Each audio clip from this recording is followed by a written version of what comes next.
What's up, guys? My name is Sammy Forson, host of the Weekend City Show and Ignition right here on Joy 99.7 FM. Well, anytime you happen to be busy and you miss out on your favorite shows right here on Joy FM, here's what you can do. Log on to myjoyonline.com/podcast. Just go on there and you'll find all your shows on demand 24/7. There you can catch up. Remember, Joy FM remains your radio for discerning listeners. Now, there's tension as Gomoa in the central region as residents threaten to hunt down 4 nomadic herdsmen who allegedly raped a 10-year-old girl and shot her father. The young girl and her father, identified as Kwabna Kwe, are said to be in critical condition. The residents, most of them clad in red, to protest the killing, say the herdsmen have been destroying their farm crops and terrorizing them. The residents and Kwabna Kwe have been speaking to us.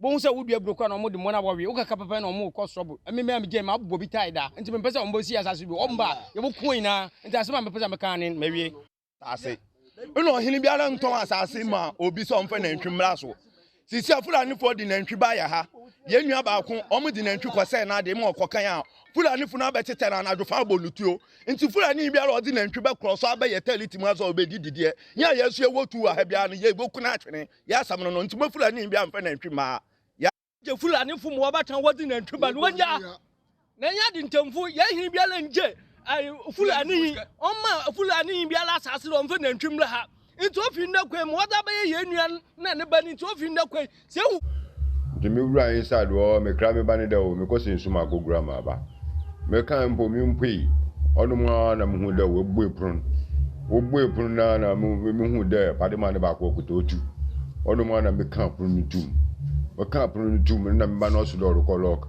na wo se da me bu epun na me san wo da ma ye wo da ede fulani ede na ma ye na me bu epun no o se me faska ne bra na me se ede ska me ni ska bia wo no se me bu epun no no de na pia pun no prun na mbie no me ba no se do da me lock prun to ba prun na chi na obo locking baby o locking no bo tu no de fa the before me ba ni sa edu hon mo obo locking na chi you know tabo no kan ba na sa no ka chem de da wa bo ni mi se tu na mi so ono ngo se wo yi na chi ta TV kasi na yi mo pa na chi hon na.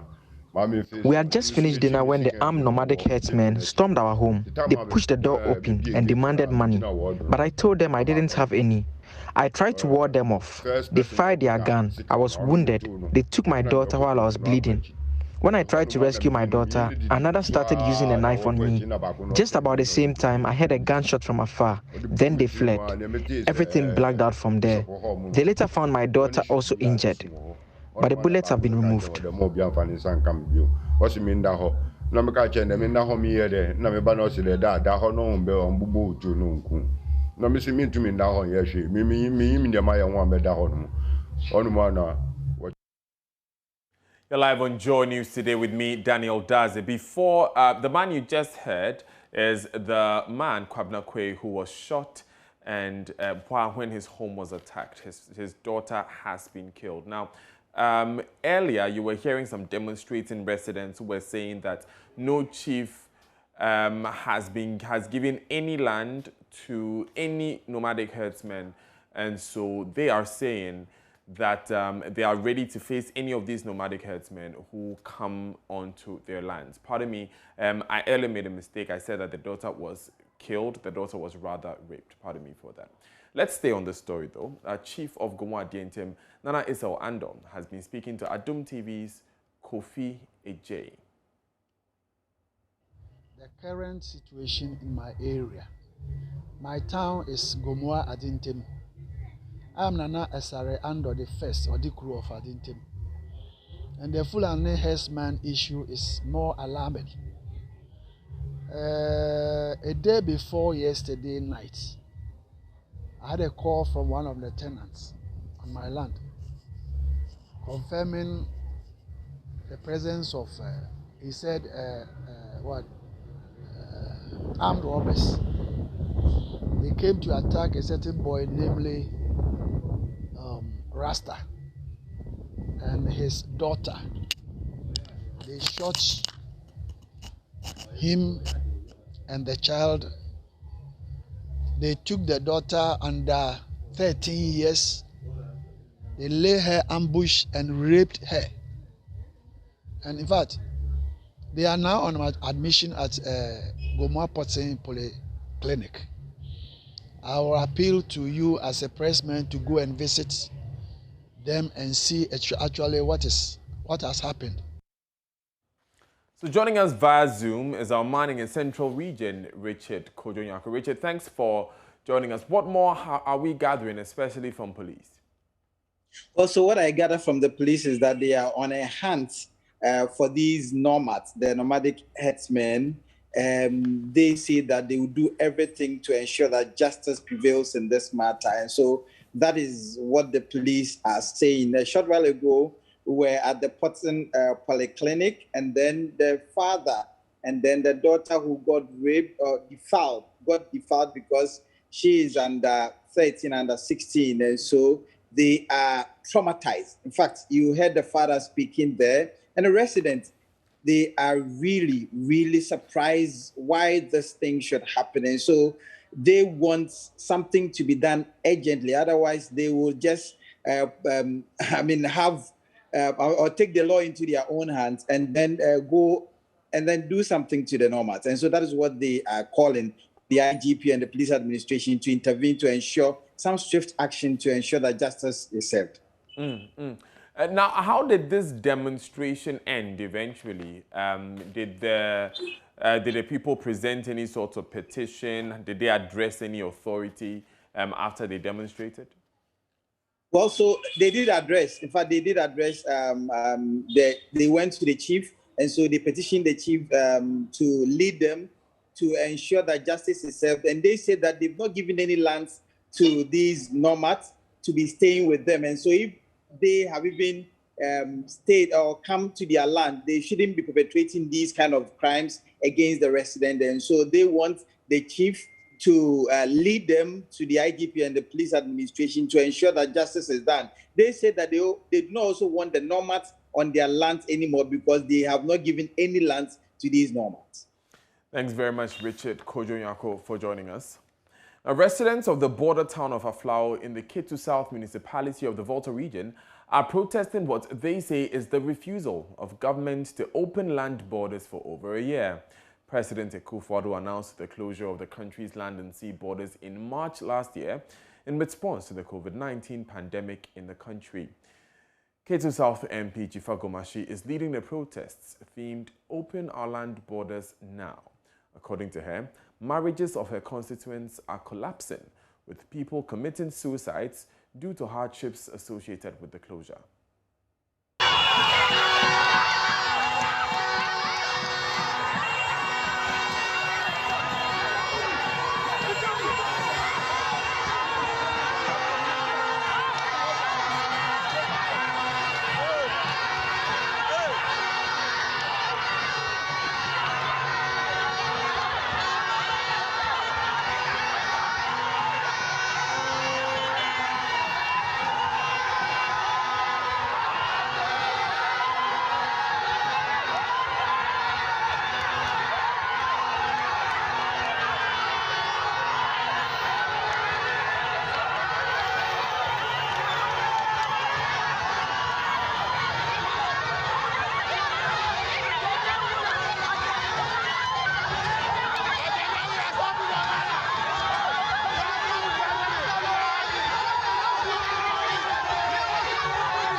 Now, Foga Nukunu is the former assembly member of the Duta, which is one of the affected communities. He joins us via phone.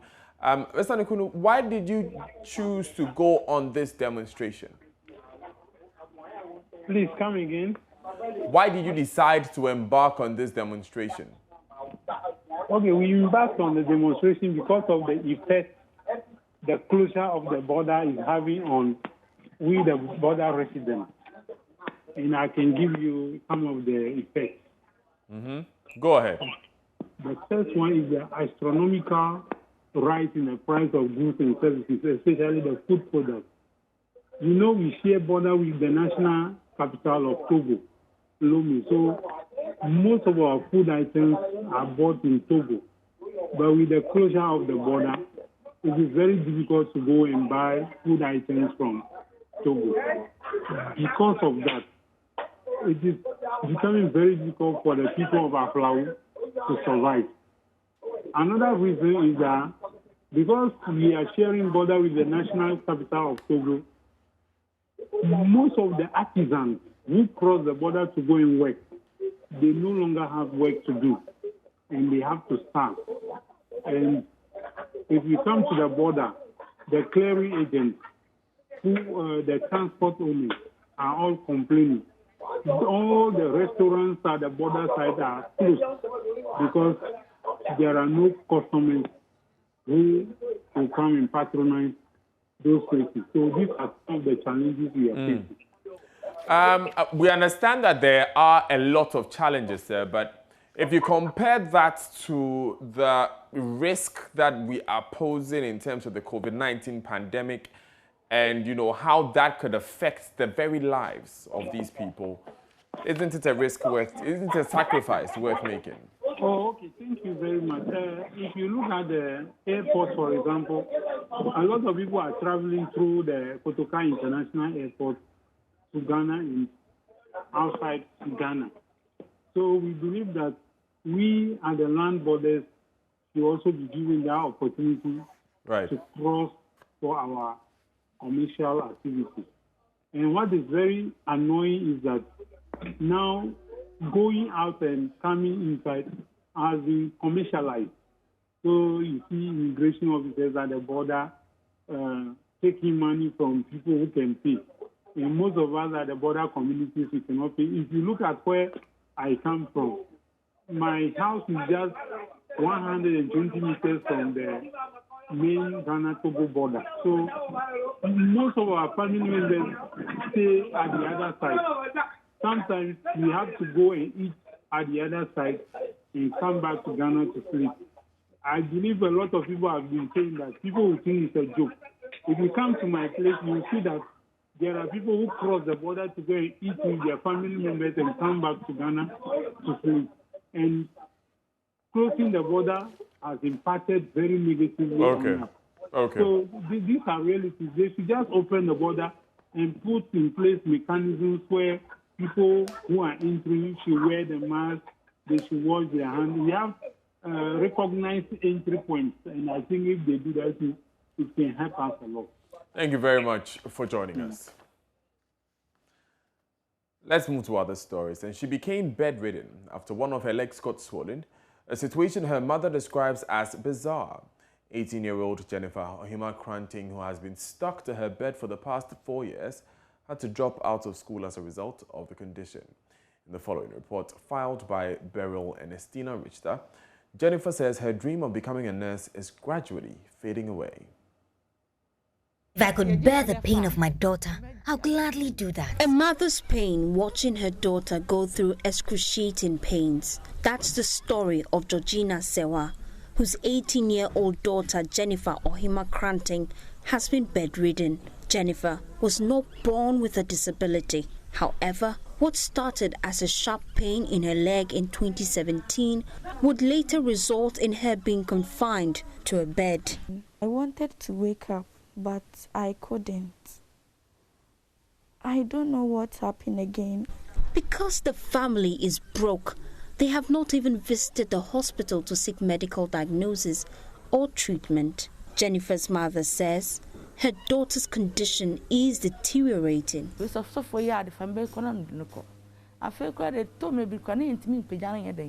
Pastors administered anointing oil and salt till it developed into a wound. She's unable to move on her own or do anything without her mother's help.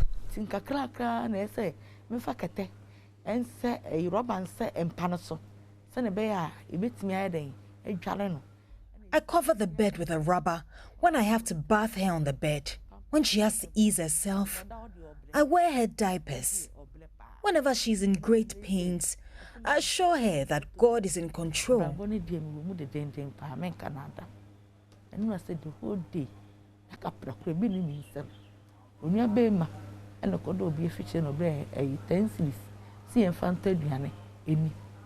As the days elapse and Jennifer still remains tucked to her bed, the dream of becoming a nurse is gradually fading. So I want to go to school again.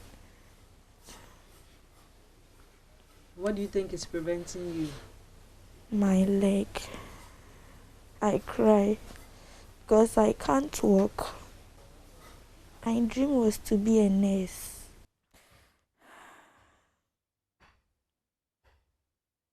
Just like Jennifer, her mother is equally saddened.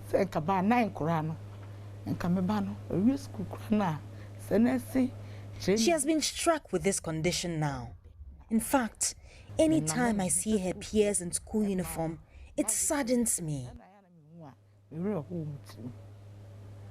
Beryl and Estina Richter's report for Joy News. Now, Ghana will require $200 million in the next 10 years to produce domestic vaccines for viral diseases.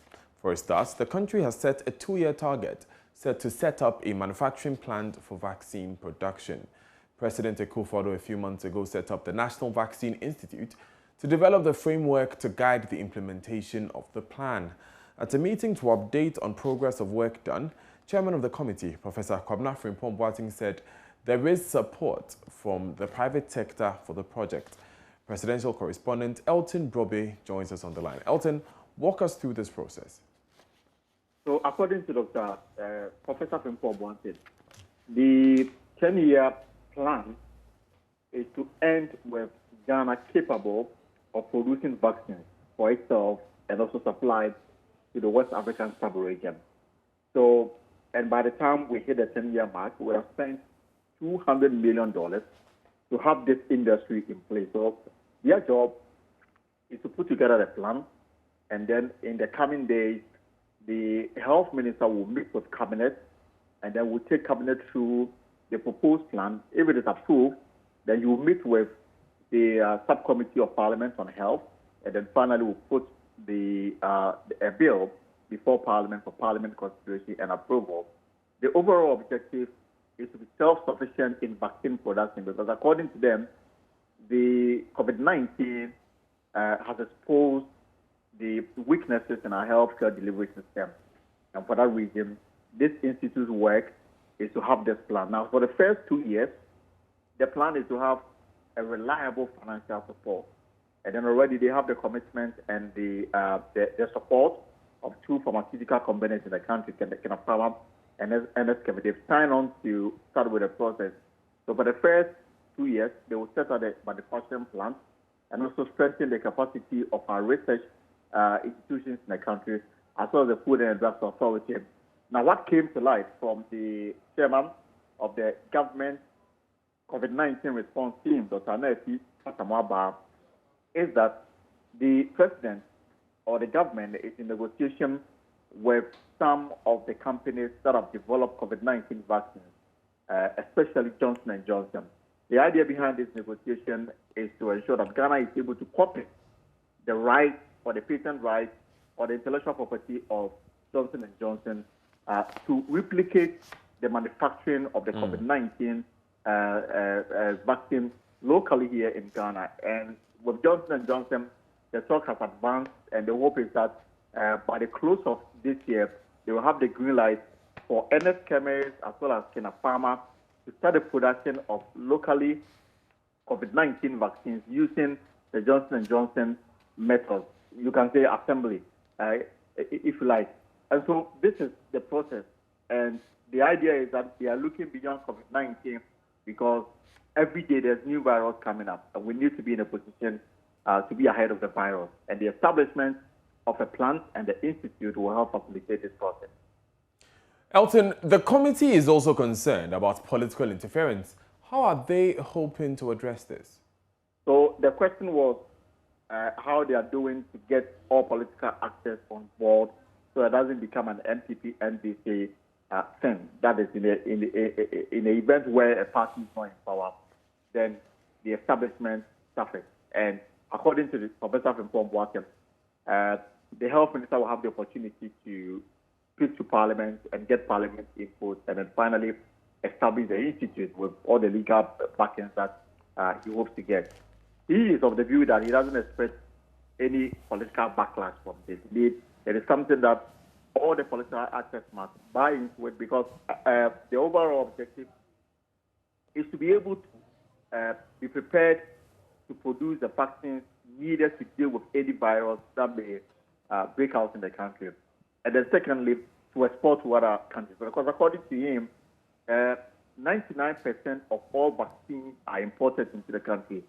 The local manufacturing hub is able to produce just a little under 1%. For him, we are only working, and that is responsible for sometimes the fact that we are unable to stabilize our city. So the support of all political actors is key, and he's hoping to get to Parliament. Right. Thank you very much, Elton Brobe, for joining us. Elton Brobe is our presidential correspondent. Now, the Ashanti Regional Minister, Simon Osei-Mensah, says chief executives of metropolitan, municipal and district assemblies failed him in the quest to restore Kumasi to its proverbial garden city status. The Keep Kumasi Clean and Green initiative was aimed at restoring the city to its past glory of environmental cleanliness, including the planting of trees. To show commitment to the right cause, the Regional Coordinating Council allocated a seed amount of 100,000 Ghana cedis for the campaign. The regional minister, however, says the MMDCEs failed to make the project work. He was speaking at the launch of a renewed project dubbed Sustainable Cleaning, Greening and Beautification of Ashanti Region. Prince Apia reports. 3 years ago, the Keep Kumasi Clean and Green project was initiated. Through the initiative, trees were planted in the medians of roads in Kumasi. Some successes were made, but the project could not achieve overall objectives. Ashanti Regional Minister Simon Osei-Mensah says MMDCs failed him. The Regional Coordinating Council provided an amount of 100,000 Ghana cedis as seed money for the takeoff of the campaign. Unfortunately, the lack of interest shown by almost all the MMDs, except some few, and the little involvement of the private sector let the project down. Learning from the previous experience, a renewed project has taken off in collaboration with Zoom Lion Ghana Limited. The project, dubbed Sustainable Cleaning, Greening and Beautification of Ashanti Region, is subject to renewal depending on commitment of both parties. Funding for the project is yet to be affirmed, but Zoom Lion will provide technical and material support for the initiative. But the regional minister is admonishing MMDCs to help make the project successful. Learning from previous experience, we decided to collaborate with a partner that has the capacity, expertise, and knowledge, and equipment, and other resources to ensure the success of this project. And looking around in the whole country, we found no other company but Zoom Lion Company Limited. General Manager of Zoom Lion Ghana, Gloria Anti, says public education will be an important component of the project. As part of this project, there will be the painting of curbs and walkways, the silting of major public drains, regular weeding of road medians, public education and awareness creation, so that when we clean, the public will be well informed and sensitized enough to change attitude so that we can sustain a clean Kumasi. Some MMDCs pledged their direct involvement, including resource allocation. Municipal Chief Executive for Forikum, Gloria Timagambra, spoke for her colleagues. We are telling our regional minister that we are going to actively involve in this project to see to its successful implementation and a full implementation of the project. Reporting. Now, the National Disaster Management Organization, NADMO, says it has deployed its personnel and rescuers to northern Ghana in anticipation of flooding as Burkinabe authorities spill excess water from the Bagre Dam. National Communications Director George AC says his team has planned to pitch camp there between 4 to 6 weeks. Let's speak to our correspondents. We start with the Upper West region, where floods from long hours of rainfall have already battered farmlands, destroyed roads and left many displaced. Afik Salam is a man on the ground. Albert Sori is also in the Upper East region, where the impact has been felt the heaviest in this past spillages. And Ilyasu Tanko is the Northeast region correspondent. He is on phone, and Martina Bugri is the Northern region correspondent. Now, colleagues, share with us, what is the mood in your area? Let's start with you, Rafik.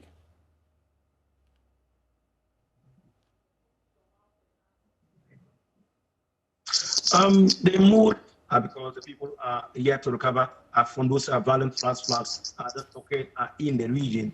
And then also the issue of this spillage of the Bagre Dam will be a double jeopardy on their part. Right.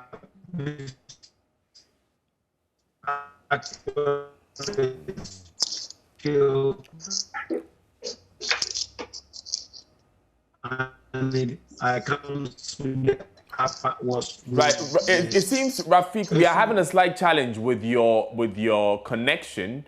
We'll come back to you when we rectify that. Martina, what preparations have authorities made in your area to mitigate the damage that this flooding was obviously caused? Except to educate the people that we are told, infrastructure-wise, nothing has been done yet. I spoke to the people of Dallon who were hard hit last year, and they said that NADMO has been to the area a couple of times. Even yesterday, they were in the community to sensitize the people. But they personally have had to rent their own space and then prepare their own space, hoping that if anything happens, they'll be able to move to these places they have secured to accommodate themselves. But so when it comes to information, yes, NADMO is giving out information, but preparations in terms of infrastructure, that is yet to be seen. I must say that the community themselves have also taken time to educate their members in their various mosques and churches in anticipation of what is coming up very soon.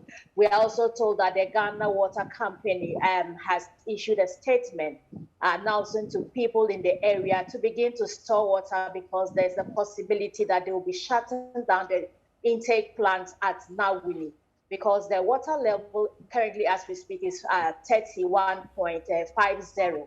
And the maximum the intake can take is 36 feet. And so they anticipate that if they open the Bagre Dam, it has the possibility of increasing the water levels, and that can affect the treatment plant. So there's possibly that there'll be a shutdown at that intake point, we are told.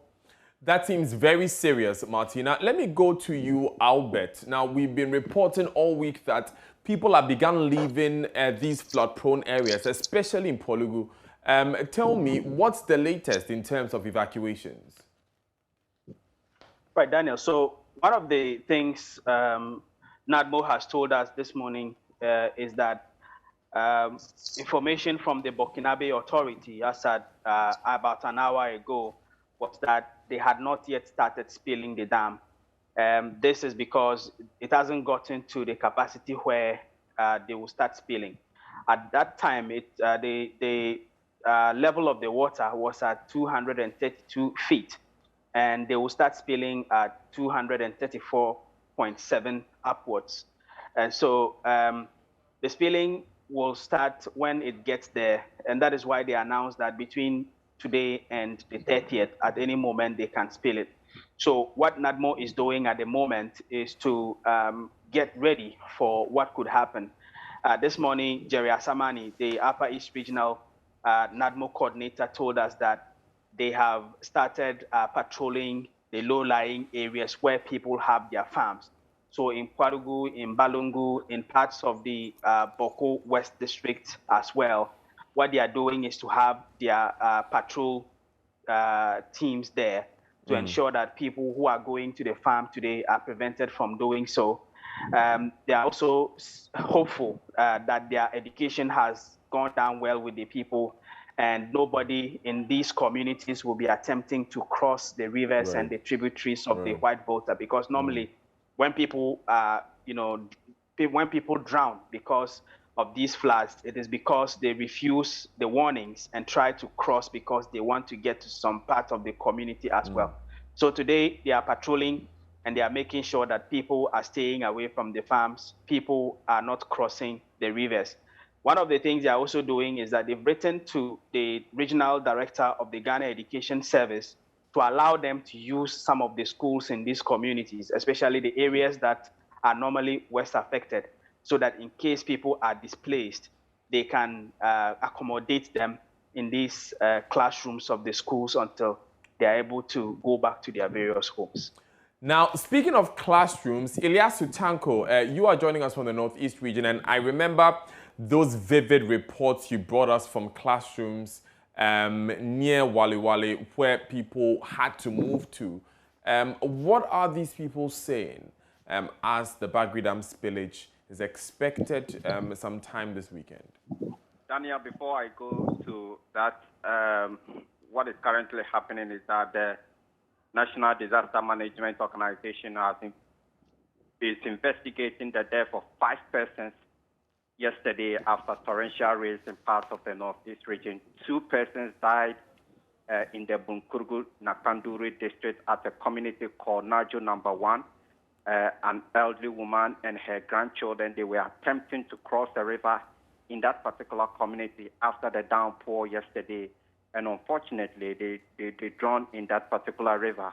And shortly, a few hours after that, some 3 persons also traveling around a community called Tamboku, which is in the East Mamprosi municipality. And then there was a lightning strike that killed them. The bolts of strike hit, and all the 3 persons who we understand were traveling on an motorbike. 2 died instantly.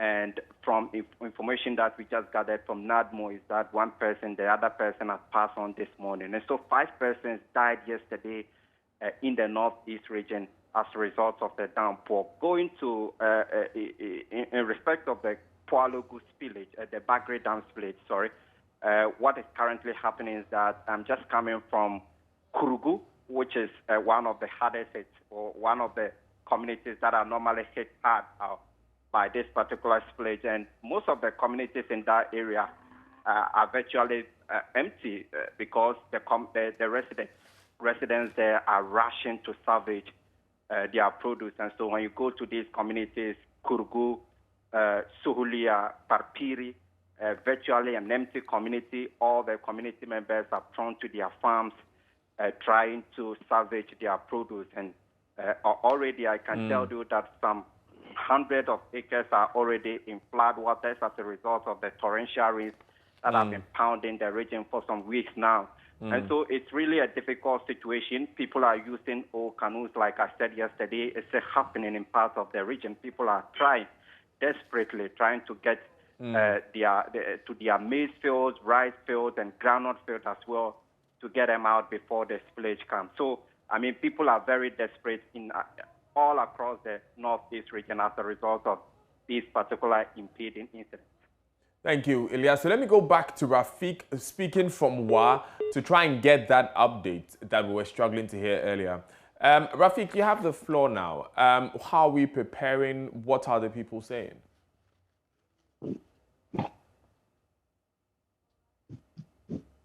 Can you hear me, Rafik? Hello. Yes, you're live. Rafiq, Are you go hearing ahead. me? Right. Rafiq Salam there coming to us from WA. We'll try and reestablish that connection and get that update from the Upper West region. Let me wrap up quickly with Martina and Albert, who are still with us via Zoom. Albert, so finally, what is the extent of damage that is expected?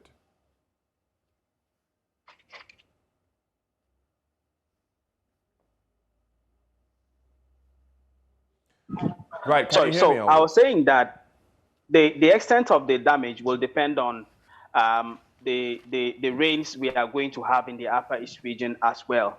We are not expected to see any impact, even if the spillage starts later today, because normally it will take some days before the waters get to Ghana. And so we are just waiting to see how this year will turn out. Last year, it was because of serious rains that we also had in parts of the Upper East region. If we don't have rains that will come from today onwards to compound the situation, it will not be as serious as it was last year. Right. Rafiq Salam has rejoined us on phone. Rafiq? Hello, Daniel. Yes, we can hear you now. Okay. So the people of the Upper West region are yet to recover from the violent flash flood that occurred in the region. And so for them, if the Bagre Dam is filled, it will be like a double jeopardy for the people if that has happened. And so NADMO, the past 2 weeks, has embarked on sensitization, educating the people on the need to move to higher ground. So as I speak to you now, yesterday, all the communities lying closer to the Black Water, from Kokulugu up to Tokale, Wuchau area, they have been moved to higher ground. And so they have been warned and told by the NADMO that not to visit their farms until after 2 weeks. But the good news is that some of these communities, some of these farmers who have their farms closer to Blackwater, they have their farms, their farmhouses there, but they also have their permanent homes in their communities. And so they have to move to those areas. And that's what I can tell you about in the Upper West region. Thank you very much, Rafiq. Thanks, Martina. Thanks, Albert, and also Ilyasu Tanko. You're live on Joy News today with me, Daniel Daze. Stay with us.